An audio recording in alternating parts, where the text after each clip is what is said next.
샬롬. 오늘도 주의 사랑과 은총이 여러분의 삶 가운데 함께하기를 주님의 이름으로 축원합니다. 오늘부터는 예레미야서 말씀을 함께 나누고자 합니다. 성경 가운데서 잘 읽지 않고 또 잘 듣지 못하는 말씀 가운데 하나가 예레미야서일 것입니다. 그러나 우리에게 이 또한 주신 하나님의 귀한 말씀으로 받아야 함은 마땅하다고 하겠습니다. 자, 먼저 이 예레미야는 제사장 가문의 사람으로서 선지자로도 부름을 받았습니다. 그는 성전이 있는 예루살렘 동북쪽 약 5km 지점에 아나돗이라고 하는 데서 살았습니다. 그리고 대략 20세 때쯤 부르심을 받아서 약 50년가량 사역을 하였습니다.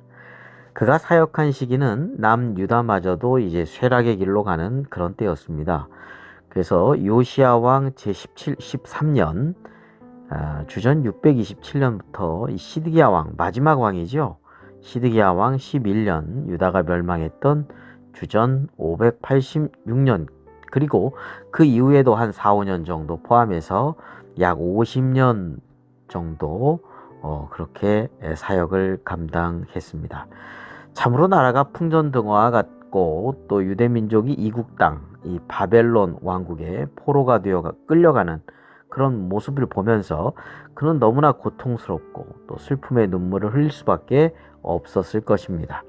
그래서 예레미야 선지자를 가리켜서 눈물의 선지자 이렇게 부르죠. 자, 오늘 하나님께서 예레미야에게 말씀하십니다. 먼저 그의 선택과 또 소명에 대해서 말씀을 하십니다. 우리 4절, 5절 말씀을 보겠습니다. 여호와의 말씀이 내게 임하니라. 이르시되 내가 너를 모태에 짓기 전에 너를 알았고 내가 배에서 나오기 전에 너를 성별하였고 너를 여러 나라의 선지자로 세웠노라 하시기로. 하나님께서 예레미야 선지자가 태어나기도 전에, 모태에 짓기 전에 이미 그를 구별하고 선지자로 세우셨음을 말씀하고 있습니다. 예레미야는 정말 놀랐을 것입니다. 자신이 태어나기도 전에 하나님께서 모든 것을 계획하고 이루어 가신다라고 하는 것은 참으로 신기하고 또 놀랍고 하나님에 대한 경외심을 갖게 될 수밖에 없었을 것이죠.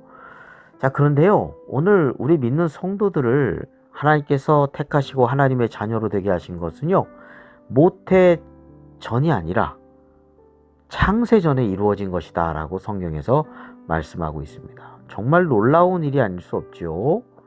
에베소서 1장 4절 5절에 이렇게 말씀하고 있습니다.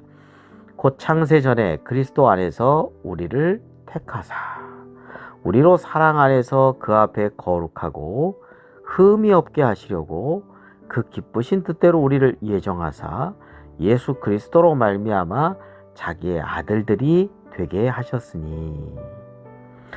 자, 참 놀라운 우리의 선택, 하나님께서 우리를 택하시고 또 예정하시고 부르신 정말 놀라운 하나님의 말씀을 대하게 됩니다.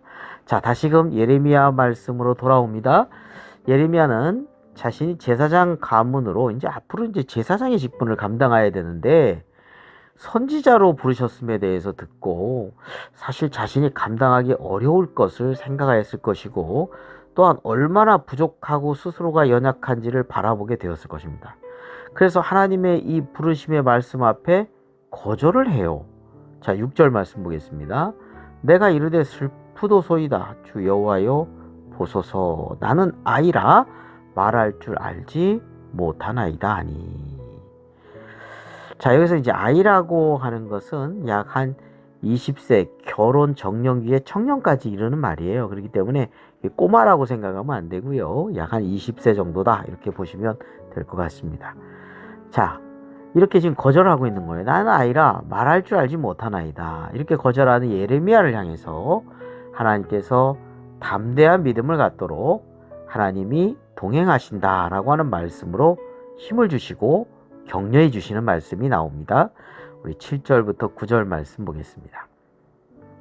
여호와께서 내게 이르시되 너는 아이라 말하지 말고 내가 너를 누구에게 보내든지 너는 가며 내가 네게 무엇을 명하든지 너는 말할지니라. 너는 그들 때문에 두려워하지 말라. 내가 너와 함께하여 너를 구원하리라. 나 여호와의 말이니라 하시고 여호와께서 그의 손을 내밀어 내 입에 대시며 여호와께서 내게 이르시되 보라 내가 내 말을 내 입에 두었노라.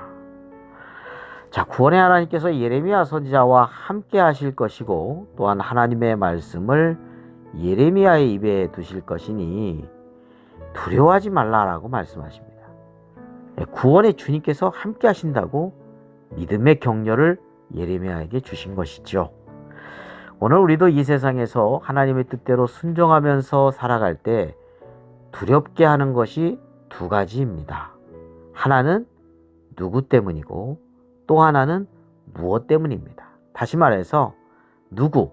사람이죠. 사람을 알 수 없어서 우리가 두려울 때가 있고요. 무엇? 도대체 무슨 일이 일어날지 몰라서 두렵게 됩니다.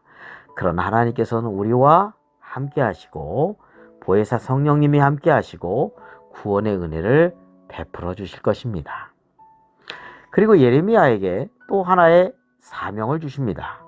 그의 입에 두신 하나님의 말씀을 전하는 것인데요. 그 메시지는 두 가지입니다. 심판과 구원입니다. 10절 말씀을 보겠습니다. 보라, 내가 오늘 너를 여러 나라와 여러 왕국 위에 세워 내가 그것들을 뽑고 파괴하며 파멸하고 넘어뜨리며 건설하고 심게 하였느니라 하시니라. 하나님께서 유대 민족만의 하나님은 아니시죠. 온 세상을 창조하시고 다스리시는 분이십니다.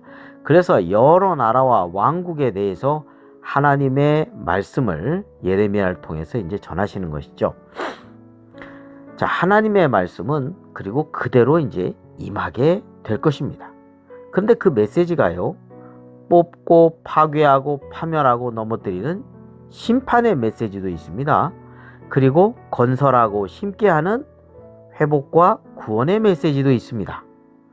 하나님께서는 이 세상을 공의로 다스리시기 때문에 죄악에 대해서 심판하십니다.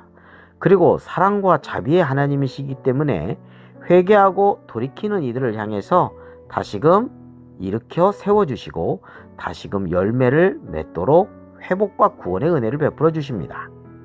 우리는 심판의 하나님만 바라보면서 살 것이 아니라 사랑과 자비의 하나님을 또한 바라보면서 다시금 회복되고 또 구원받고 또 열매 맺는 그러한 삶을 살아가야 되겠습니다.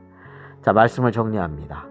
우리의 부르심은 창세전입니다. 참으로 놀라운 하나님의 경륜을 바라보게 되죠. 우리는 어떤 상황에서 또 주님께서 맡겨주신 사명을 또한 순종해야 하겠습니다. 주님께서 우리와 함께 하시기 때문에 순종할 수 있는 것이죠. 또한 하나님께서 사랑과 공의의 하나님이심을 알고 하나님의 심판으로 징계를 받는 경우에도 우리가 다시금 하나님께로 돌이켜 회개하고 주님의 구원의 은혜를 덧입고 거기서 다시 일어나고 거기서 다시 회복되고 그리고 열매 맺는 삶이 되어야 하겠습니다. 우리 주님은 사랑과 자비의 하나님이시니까요. 기도드리겠습니다. 거룩하고 자비로우신 하나님 아버지, 우리를 늘 생각하고 계신 하나님을 잊지 않게 하여 주옵소서. 매일매일 주님께서 함께하여 동행하여 주심을 믿으며 두려움을 물리치면서 살아가게 인도하여 주옵소서. 우리를 향해 공의로 책망하실 때 잘 깨닫고 하나님께 돌이키게 하여 주시고 주님의 사랑과 자비로 인해서 다시금 일어나고 회복되고 열매 맺는 삶이 되게 하여 주옵소서. 예수 그리스도의 이름으로 기도드립니다. 아멘.